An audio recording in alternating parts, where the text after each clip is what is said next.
Welcome today to another episode in All in Confectionery.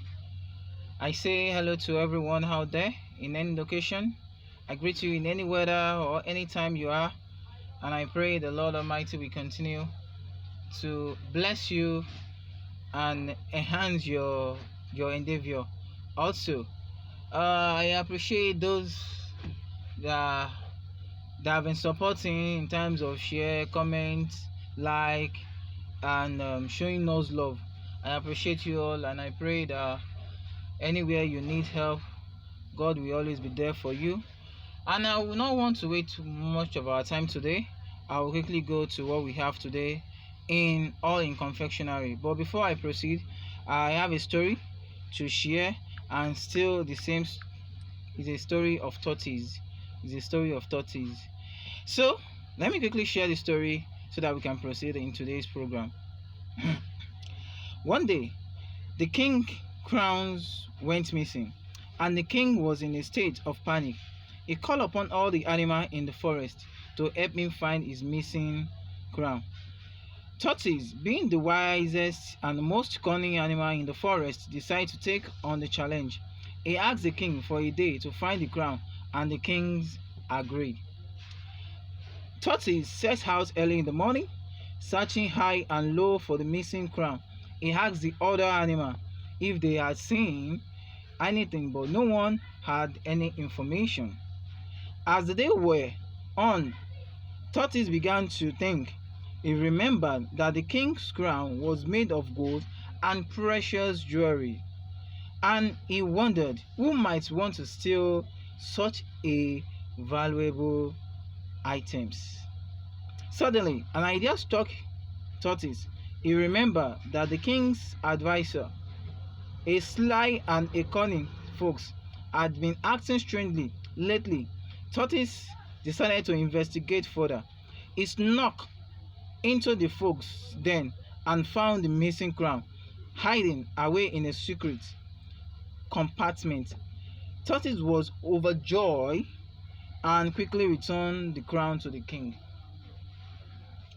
The king was so grateful to Tortoise that he rewarded him with a grand prize. From that day on, Tortoise was known as the greatest detective in the land. So, like we all know the way we used to do it, that we would like anyone to just tell us the moral in this story. So, that is that about that. And let's move to today's on all in confectionery. All in confectionery. So today we'll be talking about, like earlier we mentioned the varieties of bread, we mentioned the recipe, and we want to mention some of the varieties and how the differences are. So I'll just be stating the differences there. Starting from the normal white bread, we know normal white bread, just normal white bread. When it comes to butter bread, like I said, normal white bread does not need much butter, but when it comes to butter bread, it needs excess butter in butter bread, and there is a shape for butter bread. When it comes to butter bread, there is a shape, and it needs butter, enough butter in butter bread. And in that butter bread, you can only assist it with a little egg yellow in that butter bread.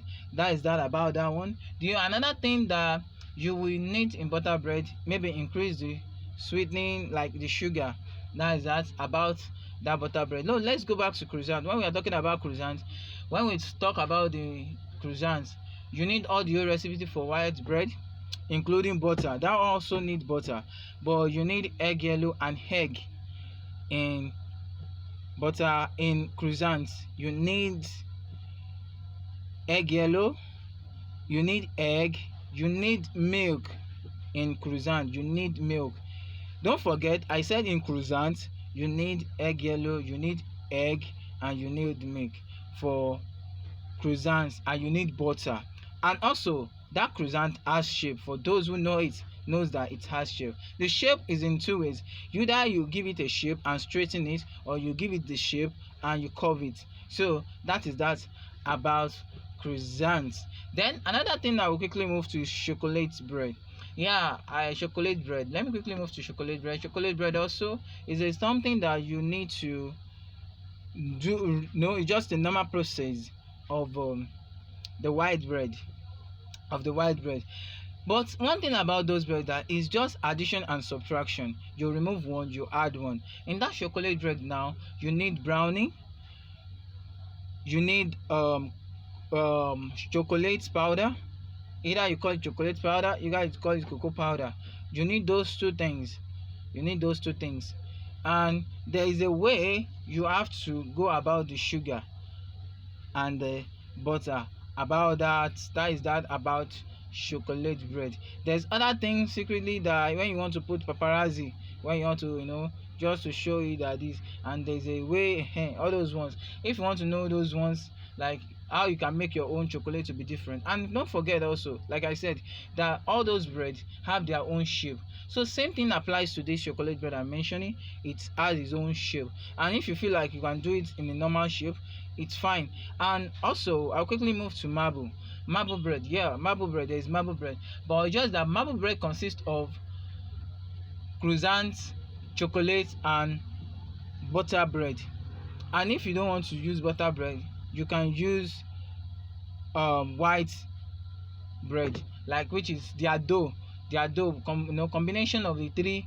It's what it calls marble bread. And there is just a little different in you need to add to make it as a original marble bread, but comprise of the three recipe in a dough, binding together make it a marble bread. So, and that one also has shapes. It has cutting, it has the way you have to cut it, it has the way you have to shape it. So we have twisting shape, we have ball shape, and we have rose shape. So that is that about that one. So thank you for today, and we will see you next time. But please don't forget to love, to like, to share, to comment about this, so that you can, this is a way to encourage, and I pray that Lord will continue to help each and every one. So see you next time. Always at your service, your able consultant from S.O.G Confectionery Consultant. God bless you all. Love you all.